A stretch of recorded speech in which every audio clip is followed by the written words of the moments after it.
প্ৰবাল প্ৰতিম ডেকা আপুনি এই মুহূৰ্তত মহানগৰীৰ কোন স্থানত উপস্থিত আছে আৰু ইতিমধ্যে আমাৰ সতীৰ্থ বিমল ভূষণ মহন্তই সামগ্ৰিকভাৱে গোটেই কথাখিনি কৈছে গতিকে এই মুহূৰ্তত আমি পুনে পুনে আপোনাৰ কাষলৈ যাব বিচাৰিছো আসলতে ভুলটো ক'ত হৈ আছে সমস্যা বহুত প্ৰশ্ন বহুত কিন্তু উত্তৰ ক'ত প্ৰবাল নিশ্চয়কৈ মঞ্জিত চাওক আসলতে দুৰ্ঘটনাৰ অন্যতম কাৰণ হৈছে যি অবৈধ পাৰ্কিং সেই অবৈধ পাৰ্কিং হোৱাৰ ফলত মহানগৰীৰ তীব্ৰ যান জঁটৰ সৃষ্টি হয় তাৰ সমান্তৰালভাৱে ঠায়ে ঠায়ে আসলে দুৰ্ঘটনাটো সংঘটিত হয় এই মুহূৰ্তত মই 6 মাইলত আছোঁ আৰু 6 মাইলৰ দুটা পাৰ্কিং মই দেখুৱাবলৈ চেষ্টা কৰিম এটা বৈধ এটা হ'ল অবৈধ পোনপ্ৰথমে মই বৈধ পাৰ্কিংটো এবাৰ দেখুৱাবলৈ চেষ্টা কৰিম 6 মাইলৰ যিখন উৰণ সেতু আছে সেই উৰণ সেতুখনৰ তলতে এইটো পাৰ্কিং এইটো হৈছে গুৱাহাটী পৌৰ নিগমৰ পাৰ্কিং ইয়াত এটা ন্যূনতম ফিজ দিব লাগে আৰু ফিজটো দিয়াৰ পিছত তেওঁলোকৰ 4 চকীয়াই হওক বা 2 চকীয়া বাহনেই হওক 2 চকীয়া বাহন হ'লে 10 টকা আৰু 4 চকীয়া বাহন হ'লে 20 টকা ইয়াত ন্যূনতম এটা ফিজ দিব লাগে তাৰপিছতে তেওঁলোকে দিনটোৰ বাবে তেওঁলোকৰ বাহনখন তেওঁলোকে ইয়াত ৰাখিব পাৰিব তাৰ বিপৰীতে মহানগৰীৰ একাংশ ভদ্ৰলোক আছে যিসকলে আচলতে এই বৈধ পাৰ্কিংটো গাড়ী নথৈ বা 20 টকা বা 10 টকা তেওঁলোকে নিদিয়াকৈ তেওঁলোকে কেনেদৰে আচলতে সেই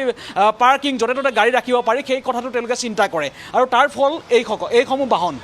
এই 6 মাইলৰ প্ৰতি যিটো স্থানতে আপুনি চাই সেই স্থানতে আপুনি দেখিব কেৱল পথৰ কাষত তেওঁলোকে অবৈধভাৱে পাৰ্কিং কৰি থকা বাহনসমূহ প্ৰতিখন বাহন যদি আপুনি চাই এফালে যিফালে কেমেৰা ঘূৰিব সেইফালে দেখিব অবৈধভাৱে গাড়ীসমূহ পাৰ্কিং কৰি থৈ দিয়া আছে অৰ্থাৎ যিটো বৈধ পাৰ্কিং আছে যিটো স্থানত আচলতে তেওঁলোকে 10 পৰা 20 টকা দিলে তেওঁলোকৰ বাহনখন খুব সুন্দৰভাৱে পুৱাৰে পৰা নিশাৰ ভাগলৈকে তেওঁলোকে পাৰ্কিং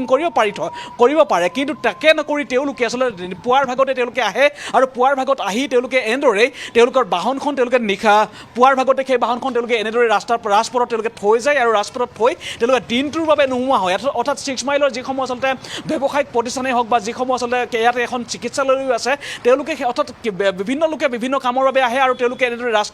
ৰাজপথত সেই বাহনসমূহ পাৰ্কিং কৰি তেওঁলোকৰ নিজৰ কামত তেওঁলোকে আচলতে নিয়োজিত হৈ পৰে আৰু এই মুহূৰ্তত এয়া সমগ্ৰ পথছোৱা যদি চাই ইয়াৰ পৰা যদি আপুনি খানাপাৰালৈকে যাওঁ তেতিয়াহ'লে সমগ্ৰ পথছোৱাতে আমি দেখিম কেৱল অবৈধভাৱে এইসমূহ বাহন পাৰ্কিং কৰি থোৱা আছে প্ৰতিখন বাহন যদি আপুনি চাই তেতিয়াহ'লে তাত ক'তো এগৰাকীও চালকো দেখা নাপায় অৰ্থাৎ তেওঁলোকে পুৱাৰ ভাগতে আহি তেওঁলোকে এই ৰাজপথত এনেদৰে গাড়ীখন তেওঁলোকে ইয়াত ৰাখি তেওঁলোকৰ নিজৰ কাম তেওঁলোকে কৰি আছে আৰু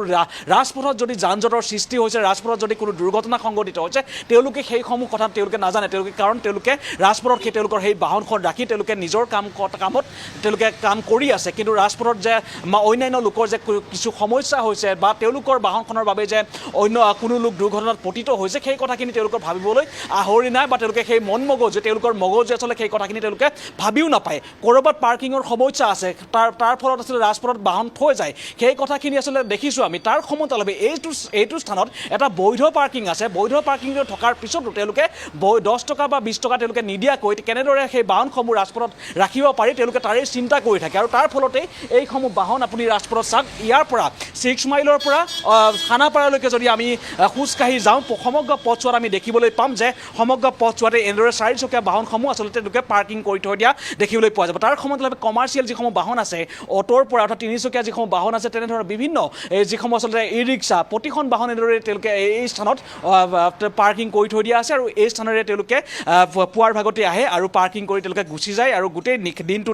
তেওঁলোকৰ কামসমূহ কৰিবলগীয়া কামসমূহ কৰে আৰু কৰি নিশাৰ ভাগত হয়তো তেওঁলোকে বাহনসমূহ লৈ যাব আৰু কিন্তু নিশাৰ ভাগত লৈ যোৱাৰ বিপৰীতে কিছুমান বাহন হয়তো নিশাৰ ভাগত এনেদৰে ৰাজপথত ৰখোৱা হৈ থাকিব ৰাজপথত থাকি যাব আৰু কিন্তু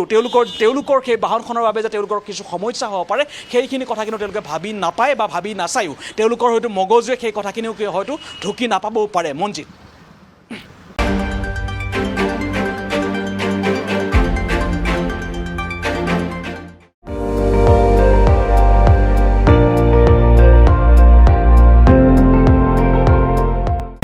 আপুনি চাই আছে ND24